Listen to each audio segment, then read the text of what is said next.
Babangon sa makabayang serbisyo publiko. Ugnayan ng Radyo Pilipinas World Service sa iba't ibang embahada ng Pilipinas upang maghatid ng impormasyon at kaalaman sa mga kalagayan ng ating mga kapwa Pinoy na naninirahan at nagtatrabaho sa iba't ibang panig ng mundo. Babangon sa makabayang serbisyo publiko para sa isang makabayang serbisyo publiko para sa overseas Filipino workers. Babangon sa makabayang serbisyo publiko kasama si Ray Sampang dito sa Radyo Pilipinas World Service. Muli po, isang mainit at mapagpalang pagbati po mula dito sa Pilipinas. Ito po ang programang Babangon sa Makabayang Serbisyo Publiko. Hatid po sa inyo ng himpilang Radyo Pilipinas World Service, ang overseas station ng Presidential Broadcast Service, Bureau of Broadcast Services.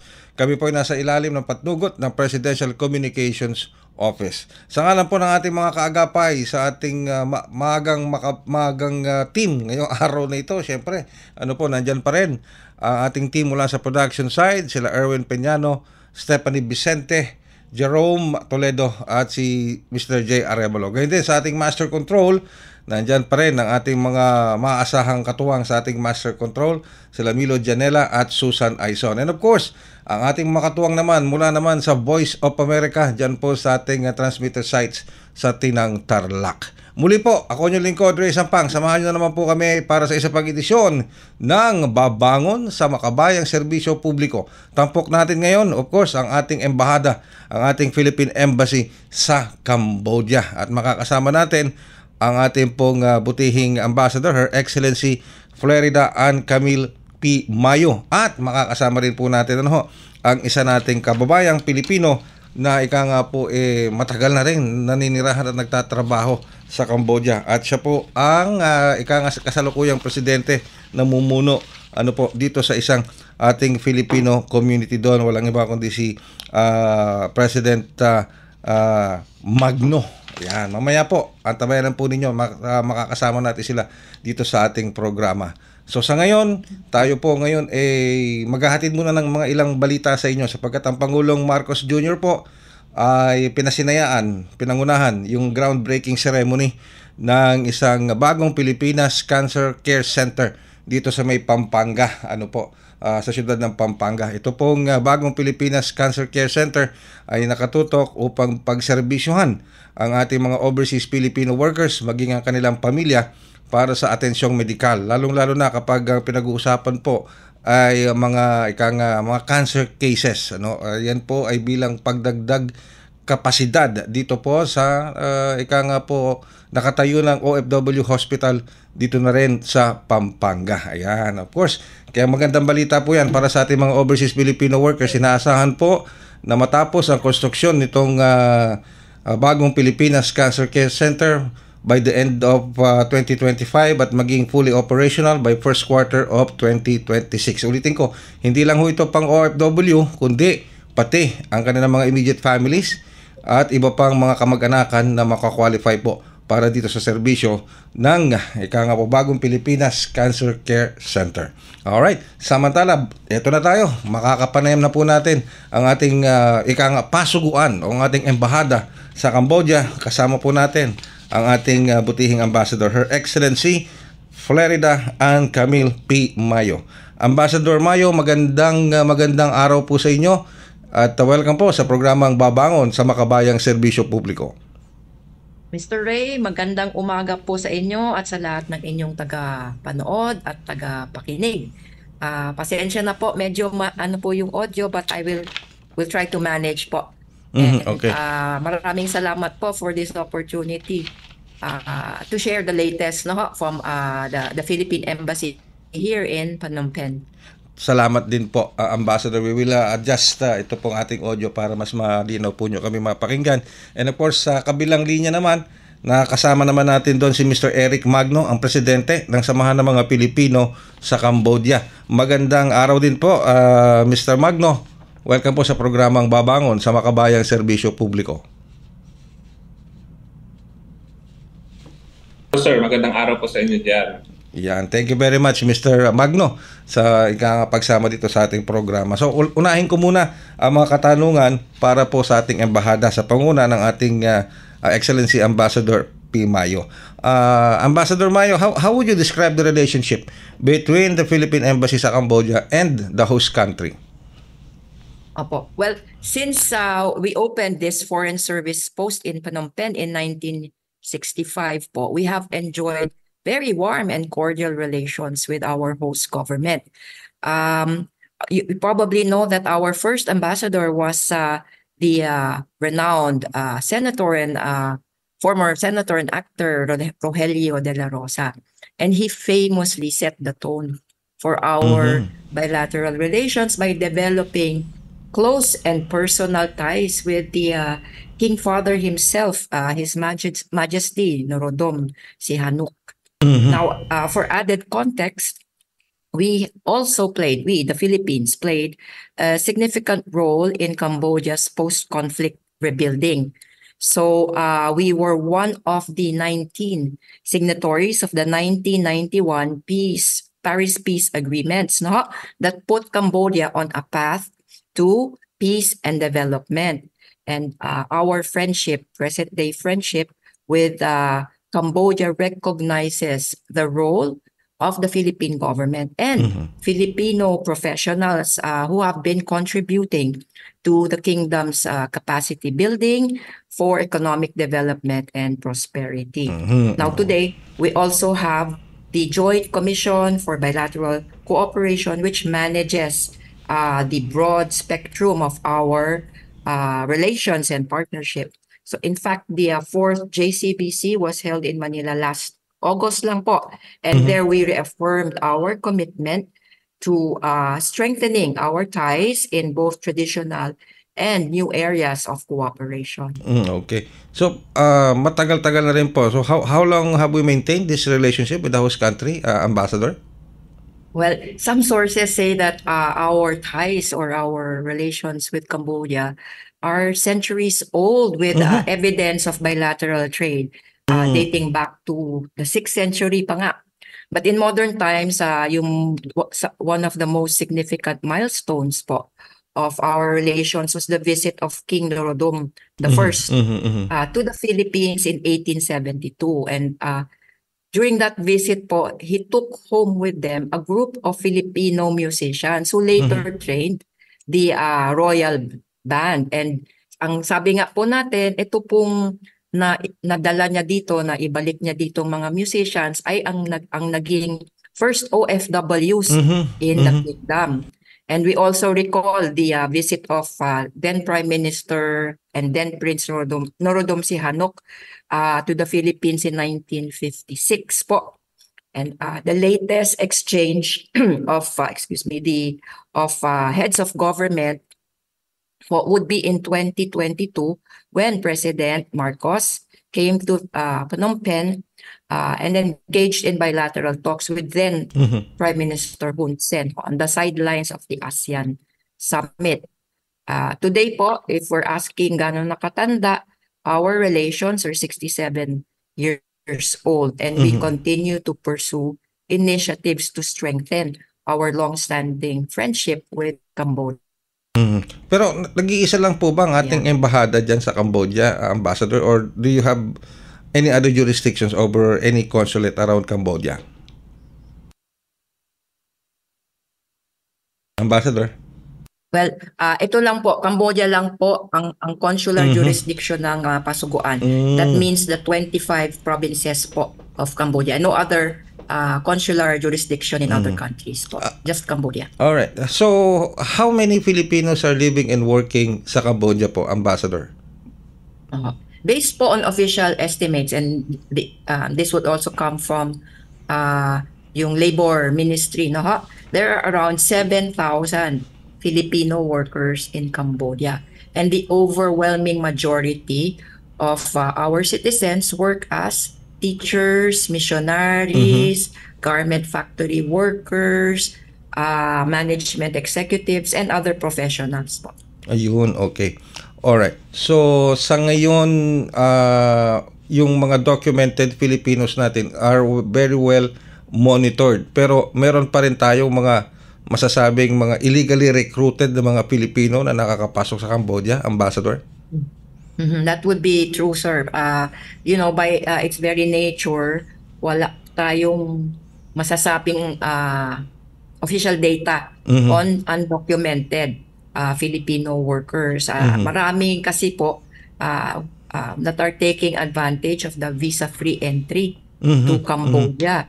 And we're only able to record yung mga may irregular status when they come already to the embassy for help pag meron pong mga aberya na sa kanilang mga sitwasyon. Alright.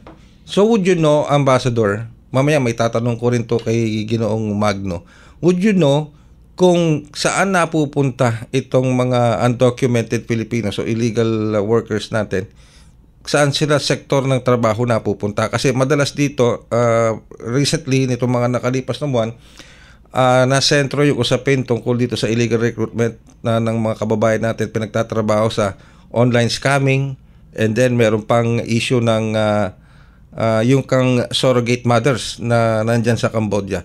So how would you know kung saan po sector sila nagtatrabaho, itong mga illegal Filipinos or undocumented Filipinos?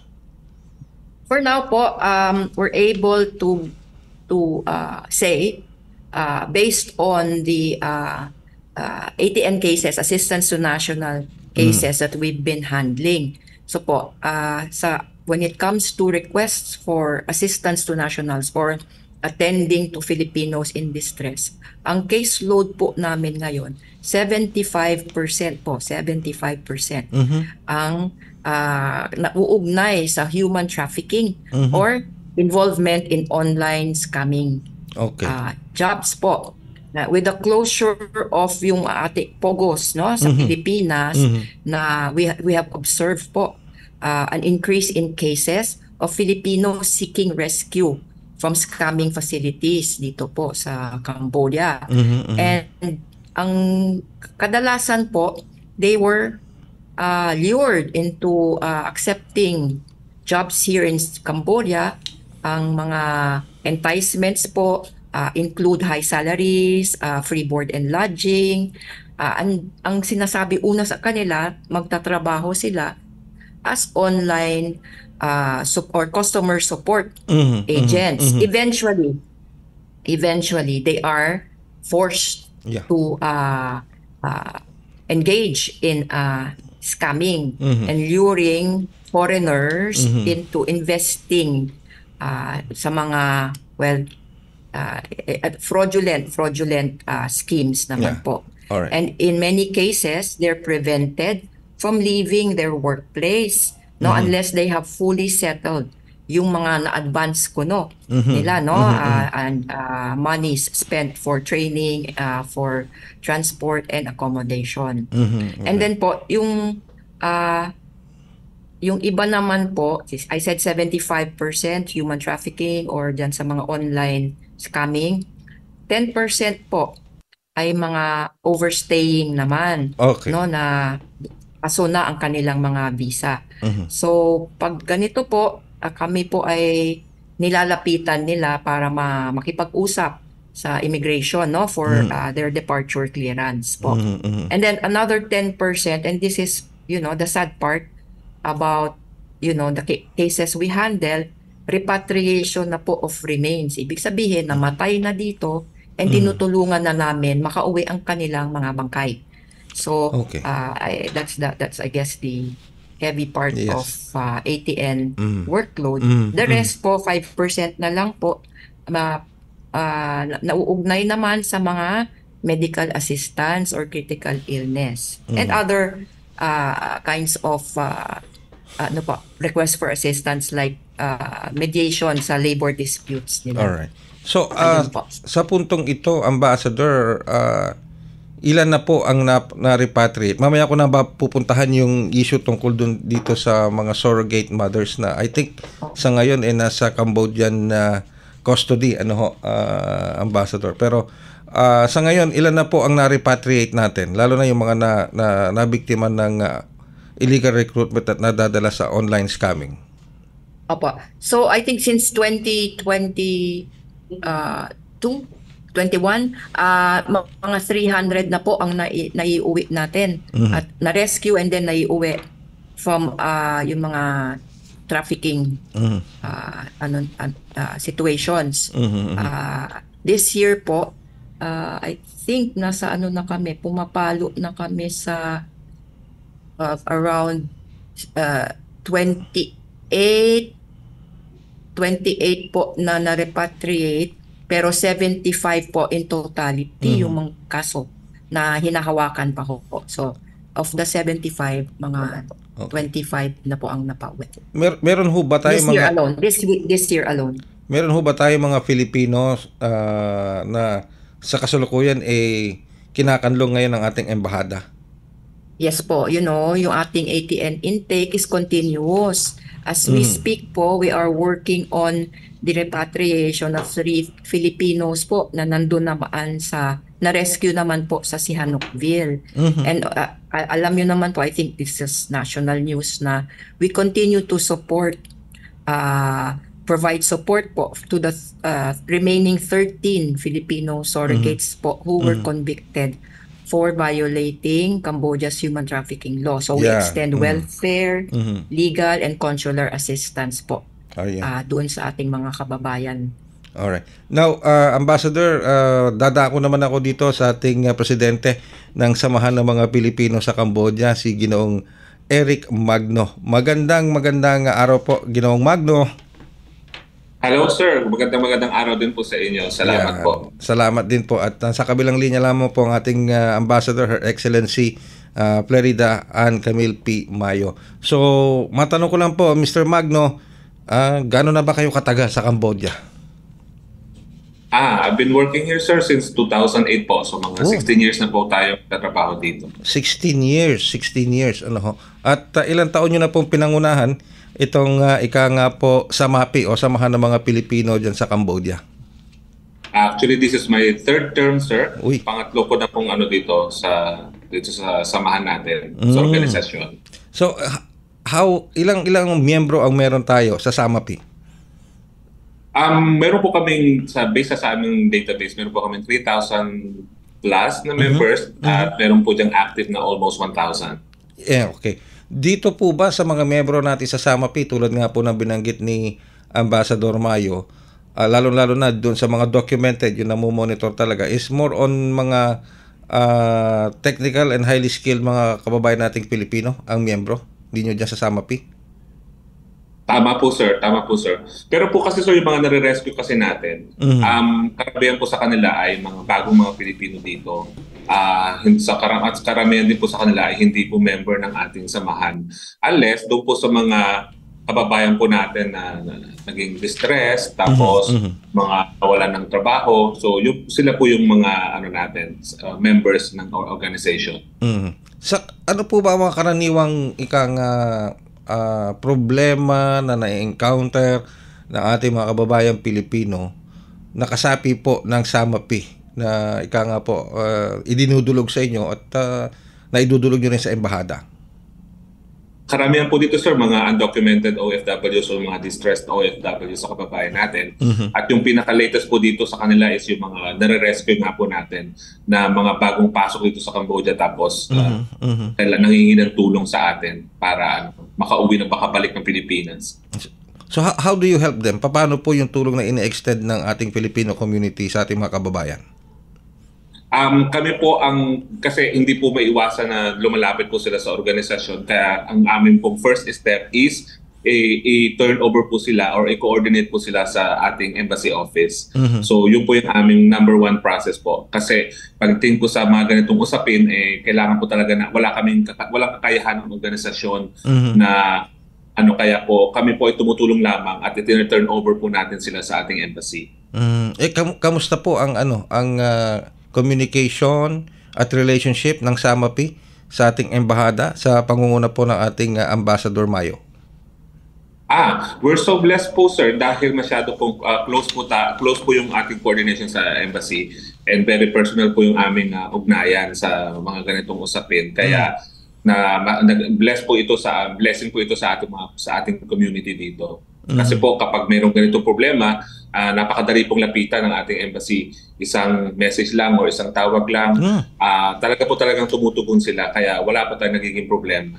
Wow, maganda ang communication pala ng ating Filipino community sa ating embahada sa panguna ni Yes po, Ambassador sir. Mayo. Kasi Alright. po, ang organization po natin dito ay nasa 33 years na po siya since nagkaroon, ay itatag po yung organization natin. And since then po, lagi na po tayong nakikipag-coordinate po sa embassy, simulat sa pool po. Ayun. Pero itong latest na ika nga tumama sa national news dito sa Pilipinas, yung tungkol po dito sa surrogate mothers, no, na nabiktima human trafficking surrogate mothers. Yung tatlo, yung meron pa yata 13 na naiwan na nasa custody ng Cambodian government. At if I'm right, nagdadalang tao yung iba-iba nagsilang na. Ano? Ito ho ba'y napupuntahan ng ating Filipino community together with the embassy? Usapan po ito, sir, medyo sensitive po kasi kaya wala po kami kakayahan yes, na bumisita.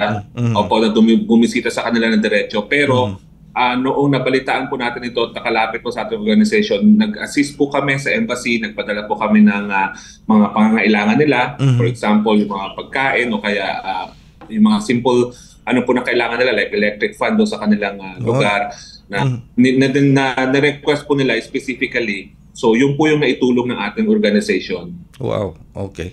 Well, Ambassador Mayo, ang ganda pala ng relationship ng ating Filipino community diyan, yung SAMAPay sa pangunguna ni President Magno at ng ating embahada sa pamumuno naman po ninyo, Ambassador Mayo.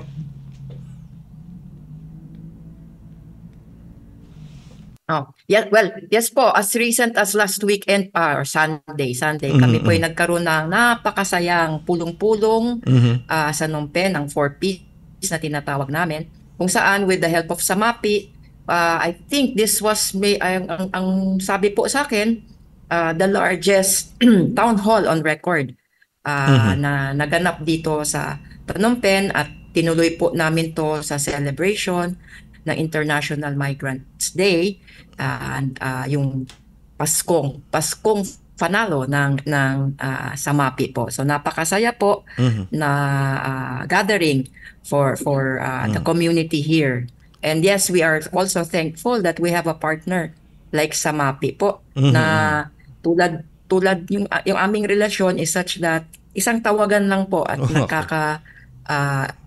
igihan kagad sa mga kailangan na tulong or pagkikipagtulungan. Alright. Na common concern, common interests ng community. Now, ano po yung mga existing consular services natin? At alam ko, paano may mga reach out services din po kayo, reach out programs, ang embahada sa ating mga Filipino community. Nag-iisa lang ba itong SAMAPI na Filipino community natin dyan sa Cambodia? Ito po, sir, ang main Filipino community natin dito, organization. Pero meron pong mga sub-organization po ito, which is focusing on their own, para mga cultural organization. For example, may mga organization na nabuo dahil sa mga common interest po nila, sa culture nila, may mga called the Rielans Group, tapos may mga sports lover group. Tapos sa sports po na yun, may iba-ibang grupo pa po yun, yung mga mga nagsacycle, mga nagbabasketball. So yung mga ganun po. Pero umbrella organization po nila talaga is ating organisasyon ng ating SAMAPI. Yun, okay. Siguro we're running out of time kasi, pero ito lang ang tanong ko sa SAMAPI. How would you rate yung relationship ninyo ng SAMAPI dito sa ating embahada? And how would you assess yung kanilang pagbibigay ng serbisyo sa ating mga kababayan dyan sa Cambodia, Mr. Magno? So kung 10 po ang pinaka-highest, sir, siguro I can give them 10. Because again, ating po relationship sa kanila is parang personal talaga eh. So napakalapit po. Isang kagabi nga lang po nagkaroon kami ng meeting sa sa embassy. So ganun po kalapit yung ating relationship sa kanila. Isang tawag po namin sa kanila, ma'am, sir, pero kami kailangan ganito, tutugon po silang lahat. And ganun po sila kapag meron po silang kailangan sa organization. Yes po, right away, sir. Yan ang aming mga pangkaraniwang scenarios dito, sir. Wow, yan ang tinatawag talaga na makabagong serbisyo publiko na nakatutulong. Yes, straight from our Filipino community. Doon 10 out of 10, Ambassador Mayo, ang ibinigay po sa inyo. ang taas po ng kumpiyansa at trust sa inyo ng ating Filipino community, Ambassador Mayo. Well, dala na po rin yan ng long-standing partnership po. Like Eric said, matagal na po kasi yung relasyong ito at naging mas maganda po talaga ang pakikitungo ng embassy sa MAPI at sa MAPI sa embassy. That's why we have built this very strong spirit of cooperation po with the community. Wow, ang ganda. Pero siguro last question ko sa ating ambassador, maging kay Sir Magno. Of course, Christmas season is here, and of course the New Year is just around the corner. Paano sineselebrate ng ating embahada at ng ating Filipino community ang Christmas season at ang pagpasok ng bagong taon sa Cambodia? Unahin natin si Ambassador Mayo. Well, tulad po nga ng sabi ko, kakatapos lang po ng community-wide Christmas program namin na nag-celebrate din ng International Migrants Day in advance. Ang attendance po ay overwhelming at personally po, it was so precious to us to see so many happy faces po during that program. Na ang dami pong napasaya ng SAMAPI at well, nakasuporta po ang embassy doon sa programang to. Ngayon, padating din po with other groups po, the smaller activities po tulad po ng Simbang Gabi na mag-umpisa sa December 16 sa St. Jude po School. So we have something with them. And may mga caroling pong magaganap and it's the usual observance of Philippine Christmas traditions po that we are trying to preserve and keep alive here in Phnom Penh in Cambodia. Ayan. Mr. Magno, kayo po bilang sa pinuno ng SAMAPI, how do you celebrate Christmas together with our Filipino community? Yun po sir, same thing po ito sa binanggit po ng ating amba na gathering po ang number one dito na ginagawa na ng mga kababayan natin. Siyempre, di mawawala yan kahit saan. Pag may gathering, may kainan, mayroong kantahan, like the normal na celebration po na ginagawa natin sa Pilipinas. So yun din po yung may puto bongbong din, may ganon, may puto bongbong, may bibingka, may gumagawa rin. Opo, kasi mga kababayan tayo dito talaga po na talented sa pagluluto. So, kagaya po nung sinabi po ni Amba kanina, yung recent activity po na ginawa namin, meron po kami itong contest na parang cook-off contest na tatanggin ng mga kababayan natin, puro pang Noche Buena, kaya hindi po mawawala talaga yan. Wow, talaga naman. And of course, hindi naman masyadong malayo ang Cambodia sa Pilipinas, Mr. Magno. Ilang hours flight ba from Philippines to Cambodia? Alam ko, 2 hours pa higit lang po, sir, dahil meron tayong 1 hour difference. Yan, okay, sige. Well, maraming salamat po, Mr. Magno, sa oras na ibinigay nyo sa amin. Gayon na rin sa ating pong butihing ambassador, Her Excellency, of course, ang ating pong butihing ambassador, Her Excellency Plerida Ann Camille P. Mayo. Any message po, Ambassador Mayo, before I let you go and Mr. Magno? Go ahead po, Ambassador. Okay, well, sa ating pamayanan dito sa sa Cambodia, pamayanang Pilipino, like I always say, keep up the good work and we continue to be proud of you sa lahat po ng aking engagements. Pinagmamalaki namin kayo at sana po'y tuloy-tuloy lang ang mabuti niyong mga gawain dito sa Cambodia, and we wish you a blessed Christmas lahat po ng ating citizens po dito sa Cambodia. Nangunguna na po si Mr. Eric dyan at ang mga miyembro ng SAMAPI at lahat po ng Pilipino sa iba't ibang dako ng Cambodia na binibisita nga ho namin, like you said. So, maligayang Pasko po sa lahat ditong Pilipino at dyan po sa atin, mga kababayan natin sa Pilipinas. Alright, and of course, salamat po, Ambassador. And of course, Mr. Magno, any parting message po? Go ahead po. Opo, marami. Kami po, on behalf of the whole organization po, sa MAPI, kami po ay nagpapasalamat naman talaga sa lahat po ng assistance and tulong po na binibigay ng ating embassy. Sa panguna po ng ating ambassador, Tamayo, maraming salamat po. Kami po ay patuloy na makikipag-coordinate, collaborate po sa lahat po ng mga projects po ng ating embassy, lalo na po sa ikakabuti ng ating community, which is yun naman po ating paggustuhan, ang mapagserbisyuhan ng ating community sa pangunguna po at guidance ng ating embassy.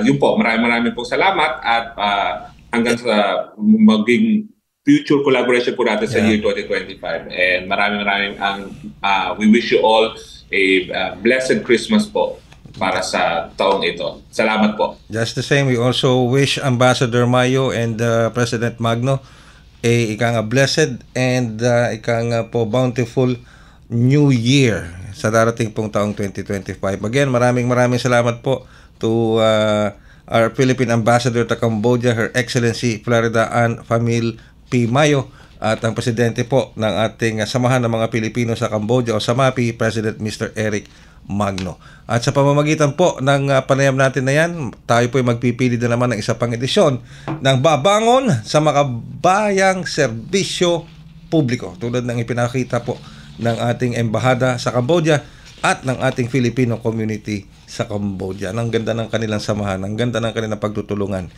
And sa ngalan po ng ating mga nakaagapay sa pagsasahing-papawid ng programang ito, sa ating production side, sa ating technical side, baging ang ating mga katuwang sa ating Voice of America, dyan po sa transmitter sites natin sa Tinang Tarlac. Ako naman po ang inyong lingkod, Ray Sampang. Maraming salamat, and always remember, we love you from here in the Philippines. Sana maramdaman po ninyo ang aming pagmamahal, warm, and po ang aming always, kayo'y laging nasa isip namin. Magandang araw po, at take good care of yourselves. Mabuhay ang Pilipino saan mang dako ng mundo.